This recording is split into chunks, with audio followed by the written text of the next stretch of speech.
आज आपको बताने वाले हैं इतिहास के बारे में। तो इतिहास का मतलब पता है क्या होता है कि पुरानी बातों को याद करना इतिहास कहलाता है। तो सबसे पहले हम ये जानें कि इस सृष्टि का निर्माण कैसे हुआ, यानी जिस पृथ्वी पे हम लोग रहते हैं ऐसे बहुत सारे ग्रह हैं, 9 ग्रह हैं। तो ये पूरा ग्रह और ये सूरज और उसके बाद पूरा ब्रह्मांड में जितने भी तारे हैं, ठीक ना, यानी पूरे ब्रह्मांड का निर्माण कैसे हुआ, कब हुआ।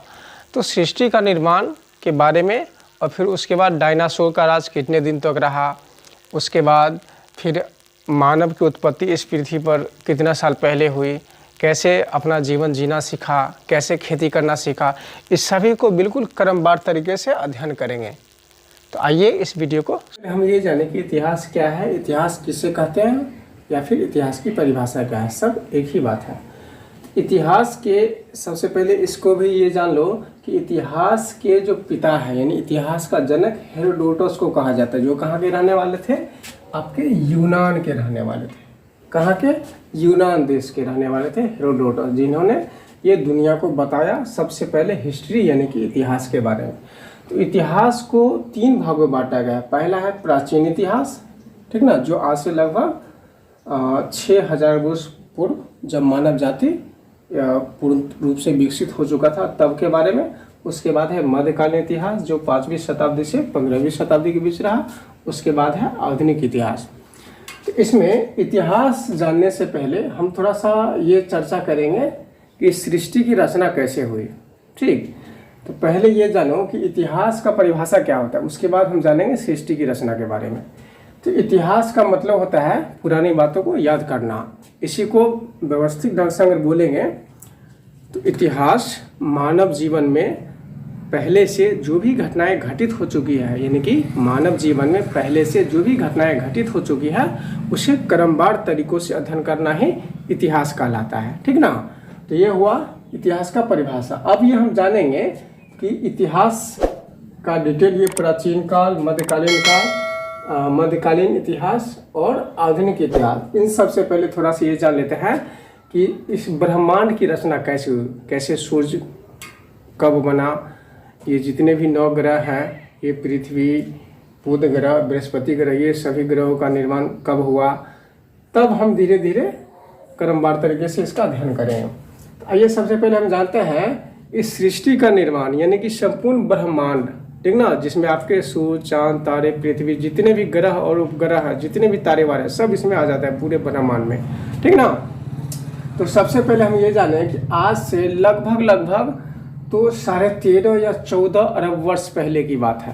कब? 13.5 या 14 अरब वर्ष पहले की बात है जब इस सृष्टि का निर्माण हुआ था। ठीक, उसके बाद जब इस सृष्टि का निर्माण हो गया, उसके बाद 9 अरब वर्ष के बाद, यानी कि 14 अरब साल पहले इस सृष्टि का निर्माण हुआ, उसके 9 अरब वर्ष के बाद तब जाकर के यहाँ पे सूर्य और उनके अनेक परिवार जो है ग्रह, जैसे पृथ्वी हो गया, बुध हो गया, बृहस्पति हो गया, इस तरह से 9 ग्रह है, 9 ग्रह का निर्माण हुआ। तो ये सब उल्का के विस्फोट से, ठीक ना, ये सूर्य के जितने भी ग्रह हैं कि पृथ्वी पर ये जो प्रथम जीव है इसका नाम है नील हरित शैवाल। पृथ्वी का प्रथम जीव कौन है? नील हरित शैवाल। ये सबसे पहला जीव है जो इस पृथ्वी पर मतलब उत्पन्न हुआ। उसके बाद इसमें है ये डायनासोर के बारे में कहा गया है। तो डायनासोर का अंत पता है, लगभग आज से 23 करोड़ वर्ष पहले हो चुका है। ये 16.5 करोड़, लगभग में 16.5 करोड़ वर्षों तक ये संपूर्ण पृथ्वी पे उसने राज किया। किसने? डायनासोर ने। ये है उसका अंत हो गया 23 करोड़ वर्ष पहले। उसके बाद है मानव प्रजाति। मानव प्रजाति जो पृथ्वी पर है वो लगभग 3.5 या 4 लाख वर्ष पहले ही आया है, उससे पहले मानव नहीं था। तो मानव की उत्पत्ति, मानव की जो प्रजाति हुई वह आज से लगभग 4 लाख पहले या 3.5 लाख पहले विकसित हुई। इसमें जो पहला इंसान था वो था मनु, उसी को संस्कृत में बोलते हैं मनुष्य और हिंदी में बोलते हैं मानव। तो आइए हम जानते हैं कि ये प्राचीन इतिहास के बारे में। तो प्राचीन इतिहास में हम सबसे पहले जाने कि आदमी मतलब मानव कैसे रहता था, क्या खाता था। इसमें सबसे पहले हम जानते हैं कि मानव जो था मतलब आदमी पहले कच्चा मांस खाता था। कैसा? कच्चा मांस खाता था। तो कच्चा मांस जो खाता था, तो उसके बाद क्या हुआ कि अचानक जंगल में जब आंधी तूफान हुआ तो जंगल में अचानक पेड़ में पेड़ रगड़ने से क्या हुआ, आग उत्पन्न हो गया। तो जब आग उत्पन्न हुआ तो जितने भी जानवर थे, जितने भी पशु पक्षी या जानवर या अन्य जीव, जिसको इतना बुद्धि नहीं था कि वो भाग सके, तो क्या किया, वो जंगल में जैसे तैसे कुछ को भाग पाया, कुछ क्या झुलस गया, जल गया, वहीं पे अंत हो गया उसका। तो क्या हुआ कि आदमी जो था वो उसके बाद क्या किया, कच्चा मांस खाते खाते उसके बाद फिर से वो पका हुआ मांस खाने लगा। तो पका हुआ मांस जब खाया तो उसको अच्छा लगा खाने में, तो अच्छा लगा तो क्या किया कि उसको थोड़ा सा बुद्धि डेवलप हुआ। उसने सोचा कि अगर इस आग को अगर हम इकट्ठा करके रख लेंगे, ठीक ना, और फिर जितने भी जानवर या फिर कोई भी कच्चा मांस अगर है उसको अगर पका करके खाएंगे तो हमको खाने में अच्छा लगेगा। इसलिए क्या किया, उस आग को संजो करके रख लिया और फिर पका हुआ मांस को खाने लगा। ऐसे कर करके उसका जीवन स्तर धीरे धीरे धीरे धीरे डेवलप होने लगा। उसके बाद उसी तरह से हमारा उसका मानव का दिमागी विकास भी बढ़ने लगा। उसके बाद क्या हुआ कि आदमी क्या करता था कि जैसे कच्चा मांस या फिर मांस के पके हुए मांस के अलावा भी कंदमूल, फल फूल सभी चीज़ों का सेवन करता था। क्या होता, जो भी फल लाता था उसको क्या करता, मिट्टी खोद करके उस गड्ढे में छुपा के रख देता था। तो रख देता था तो कुछ दिन के बाद देखा उसको नहीं निकाल पाया। अब ना बुद्धि है तो याद है कि कहाँ कौन चीज़ रखा हुआ है तो निकाल के खा लेता है। उस टाइम नहीं था उतना दिमाग, तो क्या किया कि भूल गया वो, ठीक है ना, गलती से भूल गया। तो भूल गया तो देखा कि कुछ दिन के बाद वहाँ से धीरे धीरे धीरे करके छोटे छोटे पेड़ पौधे उत्पन्न होने लगे। जब पौधा उत्पन्न हुआ तो फिर उसको छोड़ दिया, देखते हैं क्या होता है। फिर वो धीरे धीरे देख रहा है कि बढ़ रहा है, तो पेड़ पौधा बढ़ करके उसमें फूल दिया, फूल के बाद फल दिया, तब उसको लगा कि ये खाने लायक चीज़ें हैं, ठीक ना। तो इस तरह से धीरे धीरे क्या हुआ, खेती करना सीखा इस प्राचीन इतिहास में।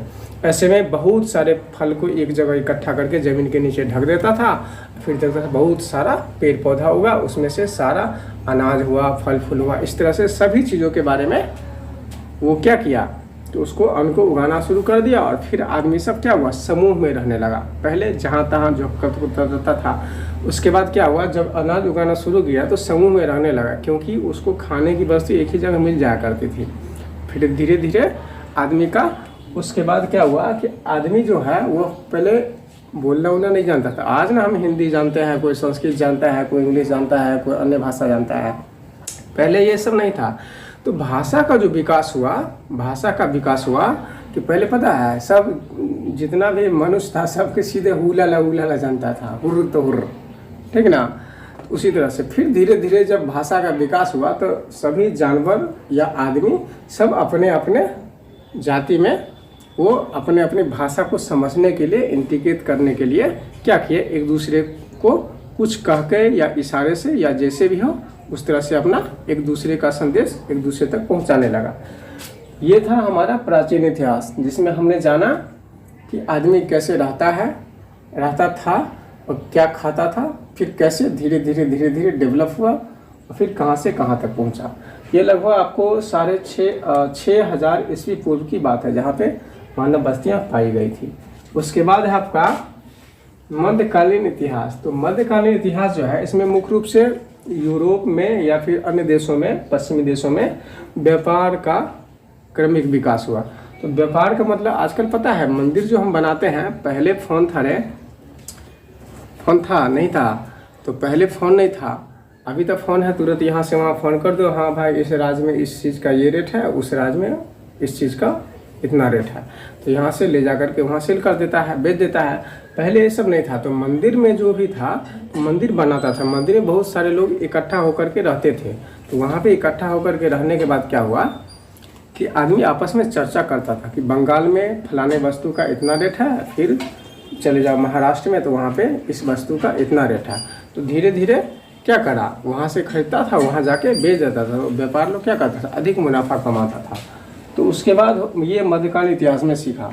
उसके बाद यहाँ है आधुनिक इतिहास। इसमें 16वीं शताब्दी से और अभी तक जो वर्तमान में हम लोग जी रहे हैं, जैसे फ्रिज है, टीवी है, कंप्यूटर है, मोबाइल है, सब क्या है, आधुनिक इतिहास की देन है। अगर मान के चलो रात में काम करना है, दिन में काम करना है, तो सूरज की रोशनी से काम चला लेता है। और जब सूरज की रोशनी नहीं रहती, शाम होके जब ख़त्म हो जाता है, उसके बाद क्या करता है, बल्ब जला लेता है। ये सब आधुनिक इतिहास की देन है। उसके बाद हम जानेंगे इस आधुनिक इतिहास के बाद भी एक फ्यूचर इतिहास, यानी फ्यूचर में भविष्य में क्या होने वाला है।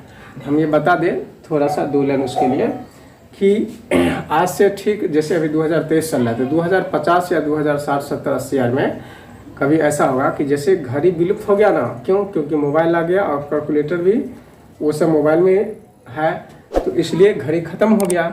उसके बाद क्या होगा, आज से मतलब 2050 साल के आसपास में ये सब मोबाइल सब कचरे के डब्बे में चला जाएगा, सब बेकार।